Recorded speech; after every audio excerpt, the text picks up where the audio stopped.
where every casting I went to, every interview, every meeting, I was failing, to be honest.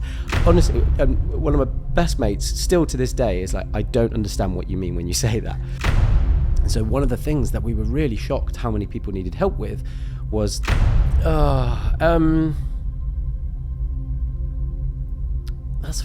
okay. So I was wondering how personal to get with that.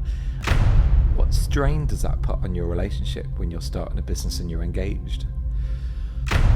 Hello and welcome to Leaders in Disguise. Thank you so much for listening to this podcast and watching online. We are absolutely over the moon with your feedback, and would you believe it's only been 3 months since we released this podcast? The difference that you're making to people's lives is huge, and we really are grateful for everything that you do. I want to tell you about the exciting new Patreon community, where you can join Patreon. If you type it into your phone, it's on the Smart App Store, and you can join Leaders in Disguise. You'll get to see behind the scenes footage, you'll be able to get to interact with other people that listen and watch the podcast, and a little bit of sneaky bonuses too. Now, on today's episode, we have Mike Lane Evans, a former West End star, and has moved on to be a communications expert in his own right. He's been working with so many companies that his marketing team have worked out he's raised over $200 million of revenue for those businesses through funding and supported them to their journey for the future. Please remember to be kind to all of our guests, because in a world where stigma still exists, we need that kindness. Without further ado, let's jump into this episode. Welcome to Leaders in Disguise, Mike. Thank you very much for coming along. Before we get into this today, just wanted to get a brief summary of who Mike is, going from your West End career as a professional actor, now a communication coach. But this is the first time many people will be hearing your name and your voice for the first time. So could you just give me a bit of a flavour of what an overview, if you like? Of course. Yeah. Well, thank you for having me. I trained as an actor. I worked as an actor. I would start when I was 8 years old, and then did that right through to my late 20s. And I found myself in a situation in 2016 where every casting I went to, every interview, every meeting, I was failing, to be honest. But the way I described it at the time was I would come home and say to family and friends, I gave like 60% of myself. And that was, honestly, one of my best mates, still to this day, is like, I don't understand what you mean when you say that. But so many people that I have met resonate with that. And I would practice, I would do loads of preparation, and I would feel like I had this ceiling, like I just couldn't be who I wanted to be in the room. And the moment I stepped out the door, it would all sort of come back. And at the time, I was working with the British military as a consultant. I was doing some training, some coaching. And I used that time to kind of build models and techniques and practices to help me go this sort of 60 to 100% to figure out what was happening. I'll be honest, some of it was therapy, helped me kind of figure out that I was sort of putting some barriers in my own way. I'm very happy to talk about that. But this sort of practice that I put in place, or these practices, is something that really builds, well, it's part of the foundation of my company now. So once I'd started that process, it was a sort of fast track way to leaving the acting industry. I was helping people to do public speaking. That was an easy step from acting. And I just found that I was loving that way more than I was the acting, which I've been doing all of my life. And so I trained as an ICF coach, an International Coaching Federation coach. And now I have Forefront Coaching. Wow. It's a really interesting journey that you've gone on. I guess we'll dig into that a little bit more in a minute. But what is a communications coach then? I hear that word and I'm just really curious. I'm sure there's many people are going, do you just talk to people? Yeah. Like, well, no, how to do that? Well, you'd think so after this many podcasts, perhaps. Yeah, well, it is really interesting. When you're at networking events, there are some people who go, oh yeah, okay, they know exactly what it means. And other people sort of do that very British thing of just sort of, they don't want to be rude and they just sort of glaze over and clearly don't know what it is. I think part of the reason for that is that coaching is still a little bit, the ICF will disagree with me on this, but it's a little bit unregulated. So there are huge bodies globally that to help with this, But for instance, anybody, I imagine some people will be watching this and they have either had a business coach before or they're looking at having a business coach. Oftentimes a business coach is not accredited necessarily. Their accreditation, if you will, is they were this powerhouse in business at some point. Usually you see it with business coaches, they'll talk about how many £1 million or $1 million businesses they've built. And that's their sort of tick box. But when it comes to actually coaching another person, they don't necessarily have those skills. So with communication coaching, we work with people on their specific needs. So what we like to say is we meet you where you are and we go from there. So we're not coming in with a preset of ideas of saying, right, you need to prepare for a TED talk. So I'm just going to make sure that Gary is able to do X, Y, and Z. Because I don't know what you can already do until you arrive, until we start working together. So coaching really is about working with the individual, and instead of like leading you, it's about guiding you. And again, some people might be listening to this and say, well, that's a synonym. You've just said two words that mean the same thing. But we're not saying, okay, look, Gary, what you need to make sure you're doing is these actions on stage or these actions in a boardroom. We find out like, what are you able to do, and then we upskill you within your, because it's very easy when people watch me pitch or present to just want to copy me. And people do it all the time. That, you know, they'll watch a TED talk, they'll watch a famous politician and they'll say, oh, I like that, I'll copy that. But it's so disingenuous. That doesn't, then they're different to you. It's interesting, isn't it? On the way here today, another hot day in the studio today, so I'm wearing short sleeves for the people that aren't watching. And I've always grown up with that phrase of a serious leader, or somebody that wants to show authority, perhaps is the better word, should always wear a jacket, should always wear long sleeves. And now this is the second time I've not wore long sleeves, and it feels a bit alien to me because I've had that drilled into me all my life. But it's interesting because going back to what you're saying about communication, that is a form of communication in my own head. Am I right?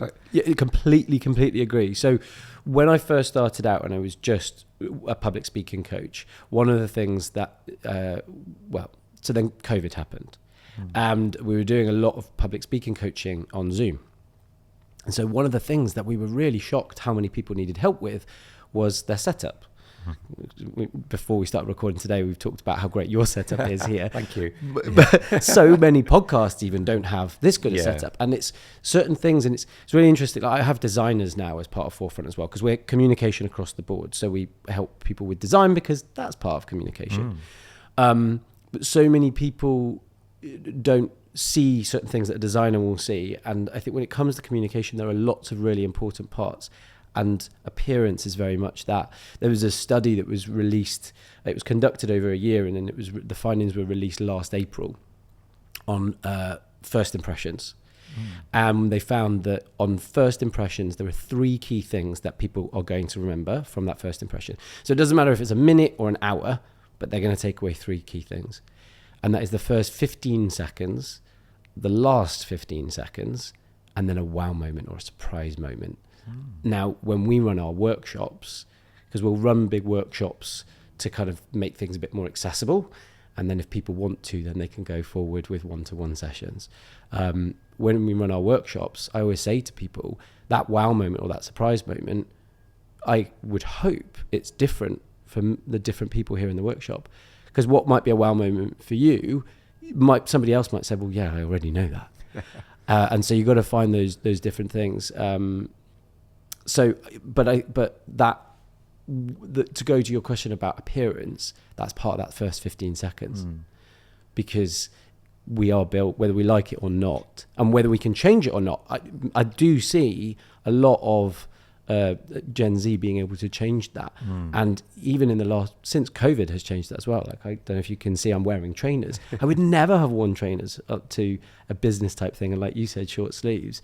But the world has changed, and what we think of somebody on that first appearance is changing, I think.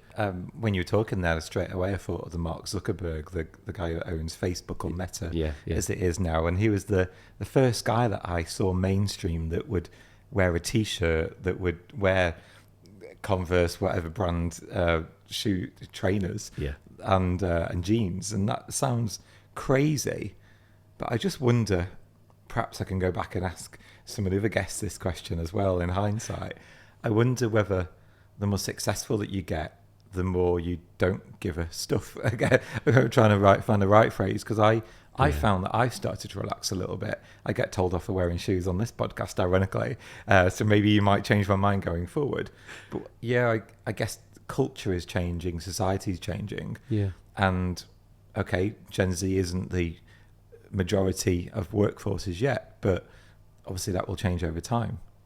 I think one of the great things I've seen from Gen Z is it's not just them saying we want things this way. Actually, for those that are willing to grow and evolve and change, I'm seeing some of those expectations or needs from Gen Z actually helping us older lot as well. The first time someone's called me old on the podcast. So sorry. It's all right. We've got another half an hour, Yeah, so yeah. I'll be nice. I'll make it up to you. Let's step back a little bit, because you just talked there about the world of interviews and getting into that, and it just takes me back to you as an individual, as an actor, queuing up for the West End. Is there anything? Were you in anything that we might recognise? I don't know. Biggest West End show was a show called The 39 Steps. Okay. For those even older than us, Gary, it's a 1930s film. It was a black and white film, and there was a stage show that ran for 9 years. I did the last year, which I don't know what that says about me as an actor, and I closed it. But it was in the West End for 9 years. And I guess the world of acting, we always hear about it, that in my head I can visualise a queue of people going in, reading some lines out, acting, whatever it might be. Apologies if I offended anybody in saying that. I'm sure there's a lot more to it. And the amount of rejection, I'm sure for 100 people they only choose one or two. It'd be interesting to see the stats on that. How were you able to deal with that rejection? And has that now impacted you as the way that you lead your team and work with leaders? Yeah, that's a really amazing question. So, first of all, with regards to the kind of queuing up for stuff, in the UK, there are not many auditions that are like that. Usually you've got yourself an audition, or in most cases, unfortunately, you need an agent to have got you the audition. Last checked, and I've been out of the industry for a few years, Hollyoaks do open round auditions, because they're very much about supporting people who don't have those opportunities, but a lot of musicals where they want singers, dancers, they will do open auditions, but again, not many of them. What's kind of worse is that things like, I shouldn't name and shame, but things like Doctors, Holby City, things that really a lot of actors kind of, it's a good stepping stone into TV for them. Well, Doctors has recently finished, actually. Absolutely. It's country fight. I can't remember the name of it now. That one that was. Yeah, we'll move on. I'm trying to remember the name of it. That one that was on ITV that was back in the day, all of the walls used to wobble. I can't remember now. It'll come back to me. Emmerdale. That one? No. No. Anyway, all of these. Apologies, Emmerdale. You maybe get a job as an actor and you're a guest. You're in it for one episode, maybe two. In a lot of cases, casting directors told me this years ago, in a lot of cases, they're only going to see 3 to 5 actors per role. And so in a lot of cases, they'll be using actors that they already know. It's not using, sorry, they'll be auditioning actors that they are already aware of, and they'll maybe take a punt on one of those 4 or 5. So actually, what you said earlier about image, about first impression, the pressure on that is so big, because if you've got that one slot as a wild card for the EastEnders episode or whatever it is, you know that you kind of it's not just about being your acting performance, but actually you also need to kind of connect with the casting director, get some sort of personal connection, hopefully make them laugh, be memorable, so that when you leave, even if you don't get this job, which is probably statistically very, very high, and okay, it's okay because this casting director really saw something in you and they'll get you back. Yeah. But the pressure to do that every time is really, really high. And there's a casting director once told me a story of a famous actor who basically just burst in the room and told this story about falling over in the street and sorry I'm late, and they remembered him, and he's now the guy in Steph meets Flats, or I've I do completely very made well that. with that today. He's like, yes, and he writes it, and and has Wow. won loads of awards, TV awards for that. So you've got to be memorable, but it's that human connection is the thing that I now really help people to do. And yeah, I'm hearing several words in my head as you're talking. So I'm hearing resilience, and being able to go there, not walk in and go, I'm probably not going to get this, but go in there going, I'm going to do absolute best to get this. Or, you said about 60% earlier, which we'll come to. Yeah. But walking in and saying, I'm going to get here, and actually, you've already won because you're in the room by the sounds of it. I think probably it's a lot easier if you stood in a queue of 100 people, but if you are one of 5, the pressure is tough. Pressure is high. You're being seen, and that means that you're already in this circle, in this little black book, if you like, of people that they want to get along and they want to see. Yeah. So, great from that point of view. And secondly, failure. Every week I talk to people about success and failure. I did it with a client that I'm hopefully working with soon, and she said, lots of people focus on failure, and I reminded them of the pressure of success, which absolutely comes there. Like, well done, you're the one of 5 that are going to stand in front of us. I don't want to be one of 5. I want to be one of 100. But how does failure work in your head? Give us a bit of an insight into the world of Mike's failure mindset.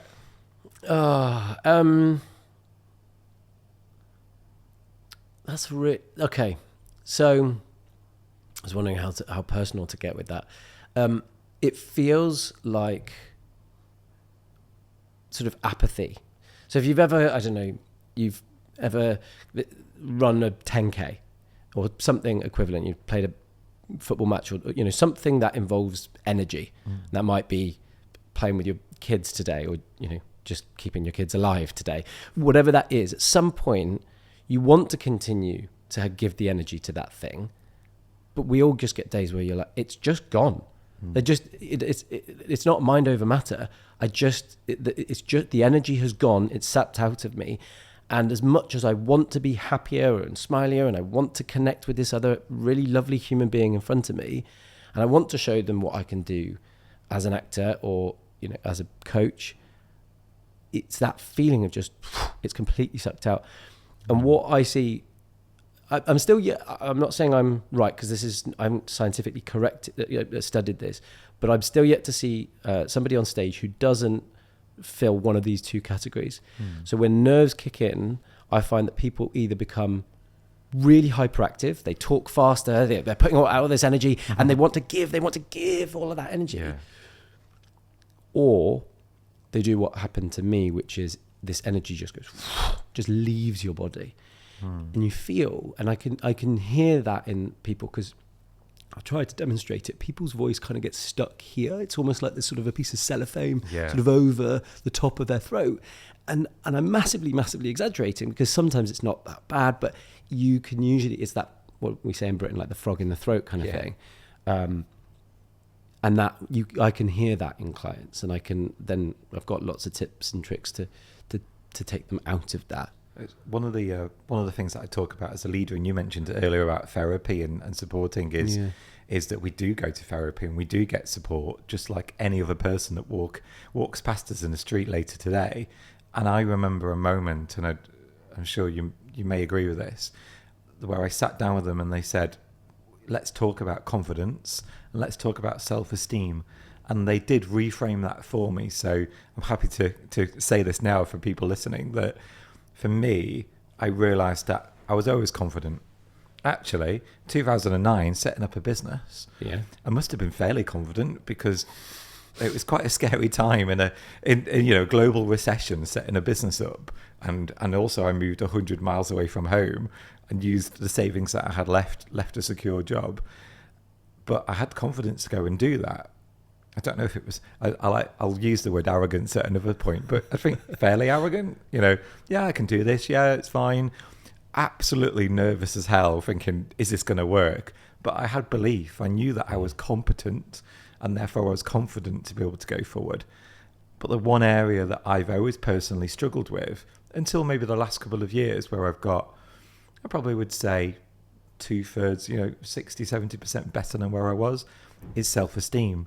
Because it's all very well to say, I know I can do it, but do I believe I can do it? Do I believe that I can keep doing it? Do I believe I'm successful? No, I don't. And I think that for me is a difference. I don't know what your version of that is, because you talked about therapy as well. I don't know whether they did that analogy with you. Yeah, self-esteem, I've definitely improved mine through therapy, and as a coach, you're encouraged to have coaching continually. So there are lots of, an example I can give you. So if you go, anyone who's had life coaching through ICF, one of the things that you figure out for yourself in the beginning is what's called an overarching goal. So if you're having 3 sessions, 5 sessions, 10 sessions, what is your overarching goal to achieve by the end of that block of sessions? And then you sort of you find stepping stones for yourself along the way. You don't expect it to just leap to there. And for a long time, my overarching goal was to have more time for myself. But every step along the way, I was doing something because I was like, oh yeah, that I won't work 18 hours today. And that's not an exaggeration. When I first set up my business, that is what I was doing. Because, I've just got married and my wife has said, this is quite a lot. I'm not really seeing you, or we're not seeing each other. We're not connecting. So instead I was making these small stepping stones thinking, oh, cool, I've finished at 7 today, so I can do what my wife's asked for. And I realized I was still doing these things for other people. Even though I wanted them for myself, it was still not actually achieving that overarching goal of, doing things for myself. And it felt so selfish, so rude and horrible to say, I'm going to do this today because I need to do this. And for me, a ginormous step in my life in February this year, bear in mind, I've been coaching people for 6 years, just under. In February this year, I went away for a 3-day trip on my own to Whitstable. Those who are not in Britain, on the east coast of England, and had a little Airbnb. And I turned my phone off, and all I did was read and walk, and didn't talk for those 3 days. And I did that because, as a coach, you're giving so much. You've got to be there for other people. So I had to give myself 3 days back. But honestly, even saying that in front of your audience right now, I feel that people will be cringing, going, oh, you selfish person. So it's still work in progress. Yeah. But that is self-esteem, I would say, is still improving. I hear that, because I think we'll move on from communication in a minute, but I appreciate this is the theme. But I feel like we over-communicate sometimes. As a leader, as an individual, I know that I always over-communicate. I know that sometimes, I drove on the way here having a chat with somebody, and I said, I'm not lecturing you. I'm just trying to get this point clear, because I find myself, and I don't want people to misinterpret it, but I want to be so crystal clear. Yeah. So if what you're saying there is to go in the middle of nowhere, talk to nobody, not even talk to myself, I guess, and just read a book and just enjoy life and switch off. That sounds like something that I may do. So Winstable, you said, I'll go and find it. Yeah, and I think that's it, because we do over communicate, because there is an expectation on us to, particularly as leaders. I talk about communicating the right emotions at the right time in the right way, and that is that you've always got to be on it feels like you've always got to be on your A game, and that is quite challenging. So to go and switch off, it's great. Before I get into that though, you talked about something that was really important about startups and starting a business and having a relationship. I don't know if your wife was your wife at that time, but certainly not when we were engaged when I started the business. Yeah. What strain does that put on your relationship when you're starting a business and you're engaged? A lot. Yeah, a lot. I think... So my wife is also a qualified coach, and I always put this inverted commas, I'm a communication specialist. And, you then put a mirror on that. We've definitely, in our household, tried to coach the other person through an argument and then said, don't try and coach me because because it's too, you know the word pattern so well. It's too forced isn't the right word, but it's too sort of put on. It's like trying to put a plaster over a deep cut, it's sort of like, we can't just do those simple things. So anyway, to your question, I think I assume that we all know that communication is an imperative pillar of a relationship. And if you're not spending time with each other, then you haven't got it. You might be able to drop each other a text, but it's not that same level of communication and connection. So for us, we were absolutely. I was going to say we're fine, which sometimes could be received as you were not fine.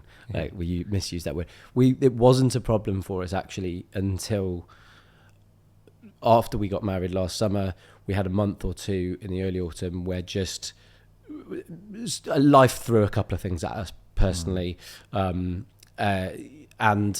because I was still really busy during that time, it was hard to just be there and just sit next to each other. And that's a major learning that we've had for us. It's just sometimes, just even if there's loads of work still to do, it's really important to just stop. Is there more empathy there when you are working? Shouldn't say working in a relationship with, but almost feels like you're working together because you're doing the similar jobs. Then, by the sounds of it, is there more empathy there between the two of you because she can relate to the work you've got to put in?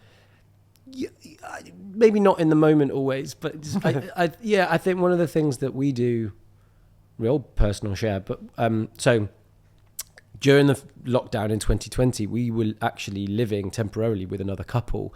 So we ended up, 4 of us, living in this 2-bed flat for the whole of the first lockdown. And what we did to survive it, even though we all got on really well, but to make sure we continued to get on really well, was that every Sunday we would sit down for 30 minutes and we would go around the circle, and there were 4 questions. It was a little check-in. So what's worked really well this week? Could you, like, something I'd like to request to change for next week? Something that I've learned, because not all of us were working full time during that time. So just something to share. And I can't remember what the last one was right now, but those requests to each other is something, and those kind of what's worked well and what could we do differently is something that my wife and I have continued to do. Not every Sunday anymore, but we have those check-ins. And so I think it's really okay. And I do think this is the same for leaders. I think it's absolutely not just okay, but imperative for leaders to get things wrong and admit when they've got things wrong, and to have these check-ins with their teams and say, look, we're moving. We've merged with another company, or we've had to downsize. We're seeing that a lot at the moment. Our budgets have been stripped, so we haven't had to downsize, but we can't do these things. We're all having to evolve and change during that time. So as a leader, I'd like the feedback too. So what's worked and what's not worked, and then instead of the negativity around what's not worked, it's what could we do next going forward. So in a couple, that can be as simple as when you make a cup of tea, you always dump the tea bag in the sink, and I don't understand why you don't just put it in the bin. But instead, the positive thing is just say, for the next week, could you just put them in the bin? And they've only made one request in the whole thing, so you just got to be respectful to do it. And so I think in leadership, and what we try to do in Forefront is and it doesn't always work, but try to give autonomy to everybody in their different roles, to allow them to go and make those mistakes and come back. I'm just going to jump in. I'm sorry for spoiling your experience of Leaders in Disguise, but I've got something really important and really exciting to tell you. We have a brand new Patreon account. What's Patreon? It's a place where you can go, connect with people listening to the podcast, comment on episodes, look at behind the scenes footage, and get involved in this growing community of people that, like me and like you, want to break the stigma of mental health and well-being for leaders. There is an option in there as well for those of you that can dig deep and support us, because we need some money. We need some money to go on and keep banging the drum and raising the profile of mental health and well-being for leaders. So jump onto the platform. If you've got the opportunity and ability, then we'd love you to support us financially as well.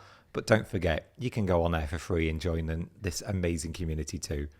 I'll let you get back to the podcast. Thanks for listening.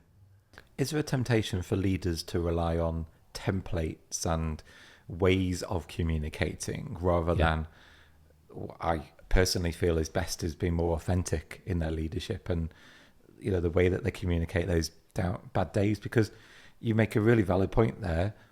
Cash flow. It's the one thing that I keep hearing time and time again with businesses, that they haven't, you know, they're struggling with cash flow. They can't pay rises. Some of them are looking at losing some of the team. Is it so easy just to fall into that default kind of template that you said a long while back? You said there's a pattern. There's a thing. I'll just copy what you say. Yeah, so I won't name them, but there's a company that we've worked with who 2021, I think, was seen as one of the leading agile organizations in the UK. Should I briefly explain what I mean by agile? Go for agile, yeah.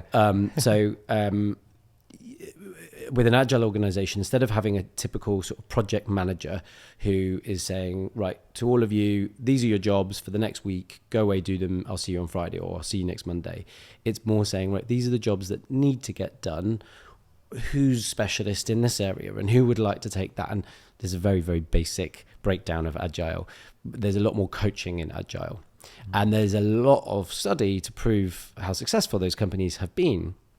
And yet, this particular organization, when their revenue dropped recently in the latest year, they were pushed to make some redundancies. And what happens is, and I'm seeing this across, and again, I won't name them, but one of the biggest organizations globally that we were supposed to be delivering some training for, and it fell through because they are being forced to show ROI, like return on investment, on their training. Coaching and training, like, you can be given so many soft skills that maybe you walk out the room and there's nothing you can show. But 6 months down the line, you know, you're in this challenging situation, and and coaching's a lot about building new habits, changing and forming new habits. So proving ROI is quite a hard thing. It's not just like, you know, I gave you £5 and I got a loaf of bread, a bottle of milk, and whatever. It doesn't exist in that same way. And I think this organization that would then had to do some redundancies, they've become less agile. They've started telling again, and successfully it's not working as well. But people are, when backs against the wall, fall to these older habits, these older ways of manage and tell. And what happens a lot with, and you know, this having a podcast, the world wants tips and tricks. You know, we don't just make this long podcast. You're going to make short form versions of it, and they're going to go out on LinkedIn and YouTube and Instagram and sorts of things, because people need quick looks, and that's totally fine. But I can't just say here's the gold standard. And actually, it's something I'm really passionate about saying, is there is no gold standard in communication, in leadership, in business. This is my opinion, because it's relative. You know what's coming. What's your one tip that you would give a leader to be more authentic in their communication? Be curious. If I can stretch it to 2, it's be curious and listen. To give an example, this doesn't just need to be, you know, one-on-one or one on a team. If you're going in to deliver a speech on a stage to a group of people you don't know, the most common mistake that I see is people preparing what they want to say to show them in the best light, to show their business in the best light. What they're not considered a lot of time is, what do they want to hear? Why are they here at this conference or whatever it might be?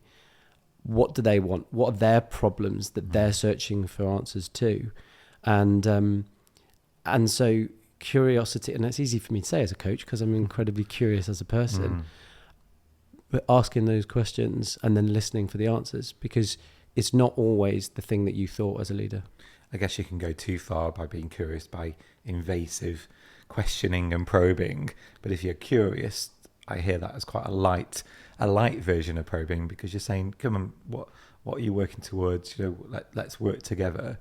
You're wanting to be involved in it, is how I hear that. Yeah. And not necessarily shining the torch in their face and saying, come on then, why do you need a pay rise? What's going on? You know, why is your job important to you?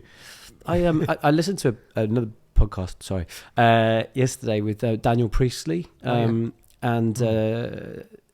he basically was asked about teams, and he was saying there is no business that can be successful without a team. You need people in order to be successful, and I would agree with that, which is why I'm quoting him.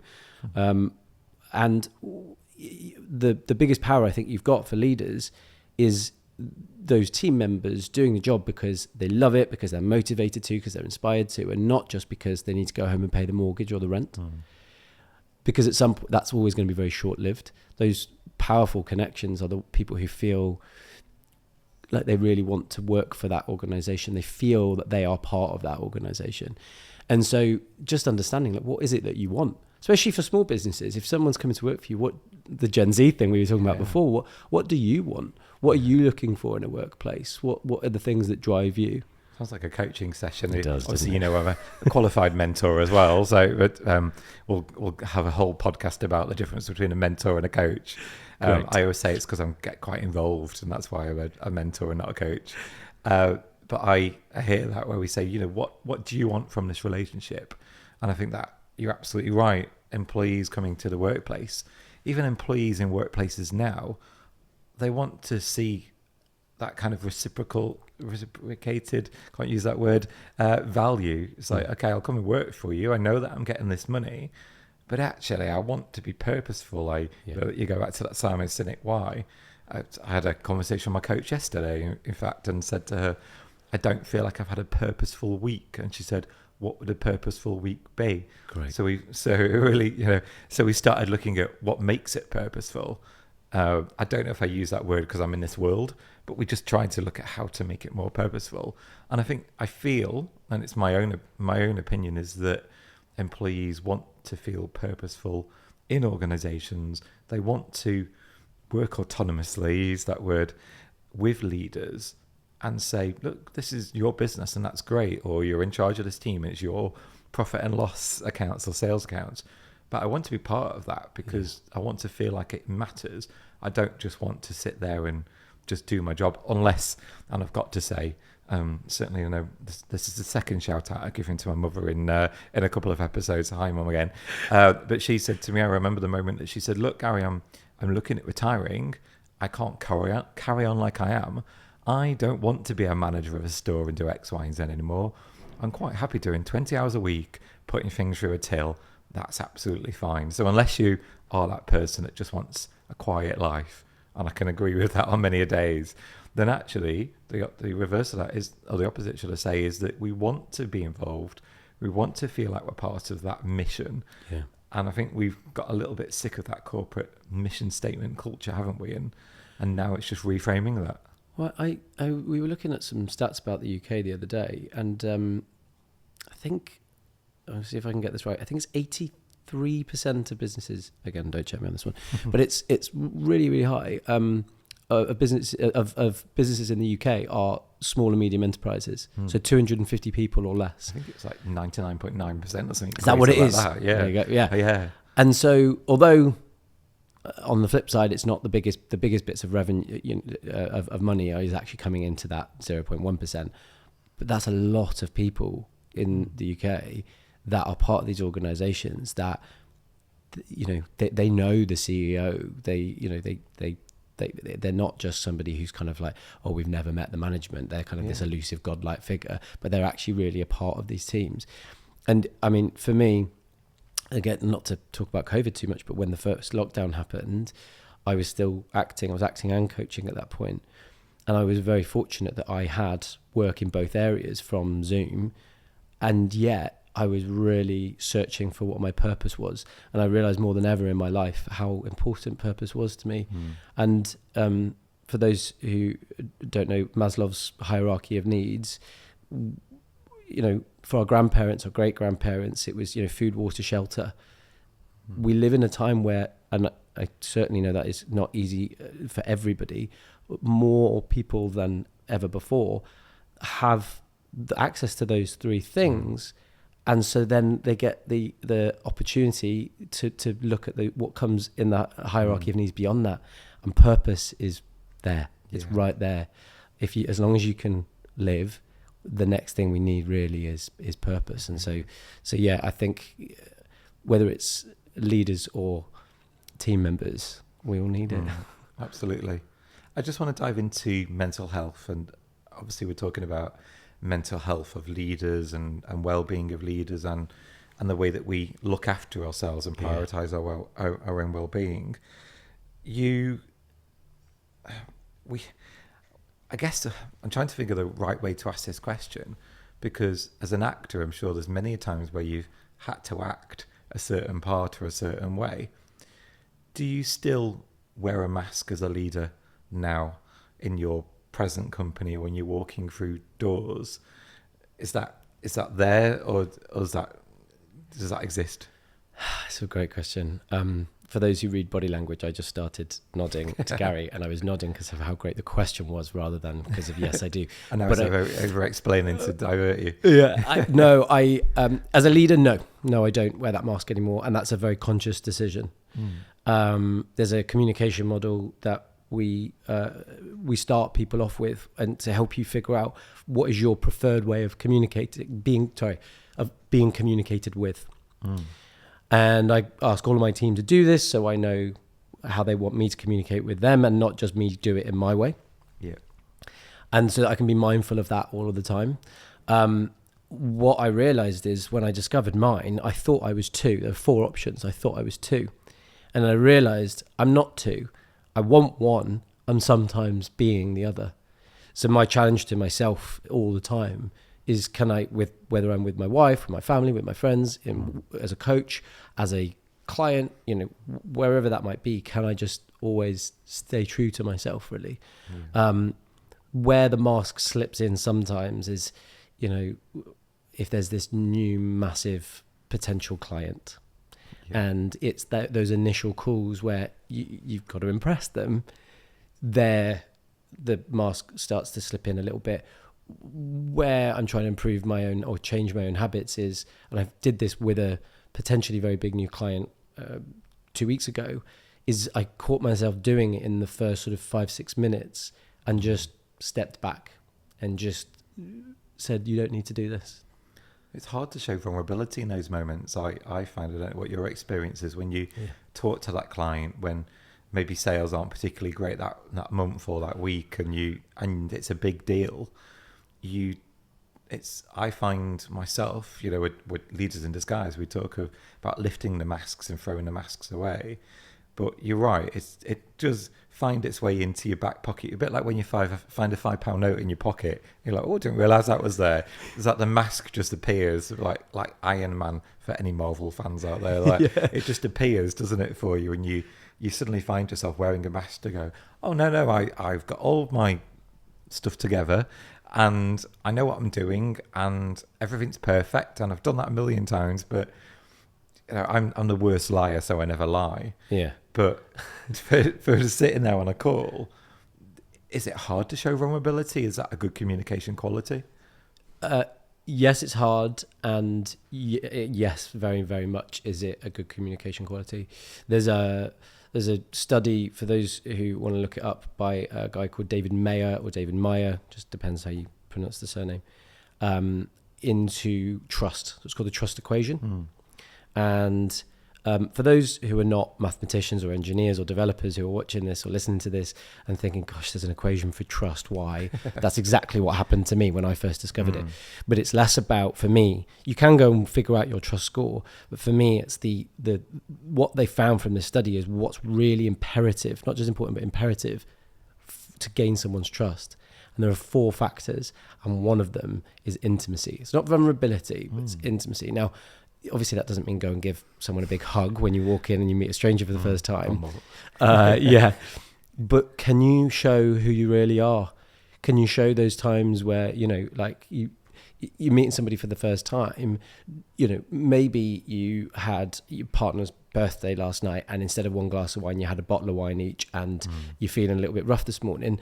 That's not the kind of intimacy to show, to say, oh God, really rough head, because that doesn't show professionalism.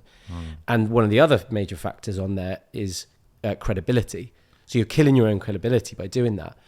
But by coming in, if you mess something up and just saying, gosh, sorry, I didn't sleep very well last night, let me go back and say what I actually meant to say. Yeah. That's okay. Yeah. Rather than trying to style it out or pull the mask down, Yeah. and fake it, because whether we realize it or not, we are looking for these factors whether we can trust somebody. And so I see it a lot with people who are looking for investment, like startups. If I see people cover the other three and forget the intimacy, and then the investor might just say, I don't know why the business seems good, but I've got to listen to my gut. I always trust my gut, and I don't quite trust them, and I don't know why, but that's it. And it could be as simple as you just weren't being yourself. We're quickly running out of time. Okay. I just want to go back to that point that you've raised. It was on my notes here, and we have jumped past it. I've got a note here saying you've helped startups collectively raise, well, on their own, but the big grand total of $200 million. Yeah. Is that right? Yeah. Wow. I think it's over that. We haven't done we're in the process of doing our latest kind of catch ups on those. So, in the last 4 or 5 years, I've personally worked with over 1,000 startups. So that helps the numbers. And we work with a lot of them, and where they're at the point where they're pre-seed or seed, that they're at that point where they're looking for their first bit of money, or maybe their second injection of money. And so we're helping them to really tell their story, increase their impact, and really just connect with people. And so those investors get that better gut instinct and say, I am going to invest in this person. And so I hate, if I'm honest, salesy things like the $200 million, but my marketing team were very much like, no, this is an important part of whether people are going to believe in Forefront and believe in me, because that's a success metric. Success metric. That's what I meant to say. And so, that's that is what we've done. That is pitching. It's the Dragon's Den style. Yes. Are you an investor and I need your money? Yes. That's like how you present it on a PowerPoint versus how you speak and all of those elements. That's brilliant. Well done. It's in how many did you say you've been coaching for 6 years and you? Yeah. So in that time, so Wow. in the last kind of 5-ish years, when I started tracking it a bit more. Yeah. Brilliant. Any exciting initiatives that are coming up that we need to know about? Anything we need to keep our eye out for? Oh, what should I say and not say? That's the question. Let's try and pull an exclusive somewhere. Yeah, well, yeah. I'm happy to. Three things I will say. One is that we are continually looking to build partnerships with other businesses. If anybody is interested in working alongside a communication company, everything for us is about helping businesses to improve their communication. So we partner with lawyers or accountants, which may not seem like it, but because a new business needs to be able to, do all this. So we got to tether these things back to how we're helping people to communicate.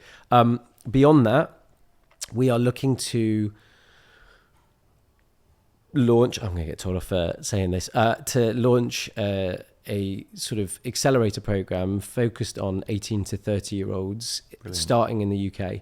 And ideally, if we can get the right partners, we want it to be focused on lower socioeconomic status. Brilliant. Because what I've seen globally is that if you come from a lower socioeconomic background, you can't just start a startup, because you haven't got that option of the family and friends round of just, can people invest? But also you've not got access to people. And so a lot of people will go to university to grow their network and increase that access. But that's their option. So they've got to do that, then take a job at some big bank or law firm. So they can't do their startup for 6, 7, 8, 9 years, when we're in a time where really all you need is a laptop and a phone. So we want to provide that access and that capital for those 18 to 30-year-olds from lower socioeconomic status. That's exciting and inspiring. Well done. There's a couple of people I think straight away that I can connect you with that might be able to help you on that journey. So please, and anyone else who wants to connect us. So go on and so how can we find you? What platforms are you on? What's the name of the company? And we can come and track you down and drop you a note. So we are Forefront Coaching. So it's FORE front-coaching.com. So forefront-coaching.com.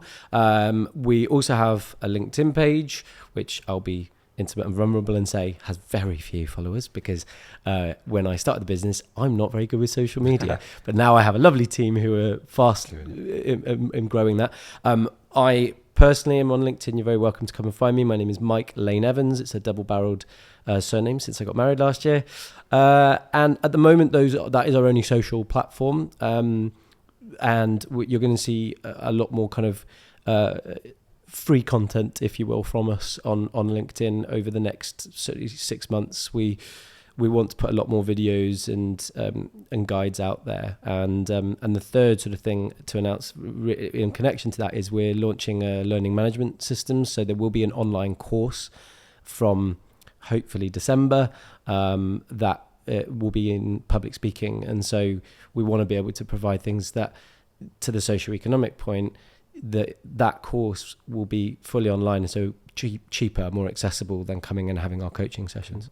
Fantastic. Well, we'll leave it there. Thank you, Mike. Yeah. Really appreciate it. I think there's so much that I'm going to go away and take away, so hopefully everyone else has. And yeah, let's see what the feedback is and any comments that people want to throw at us. I'll drop you some questions if they come through. And yes, let's keep chatting more after this. So thank you very much. Thank you. Thanks for having me. Thank you.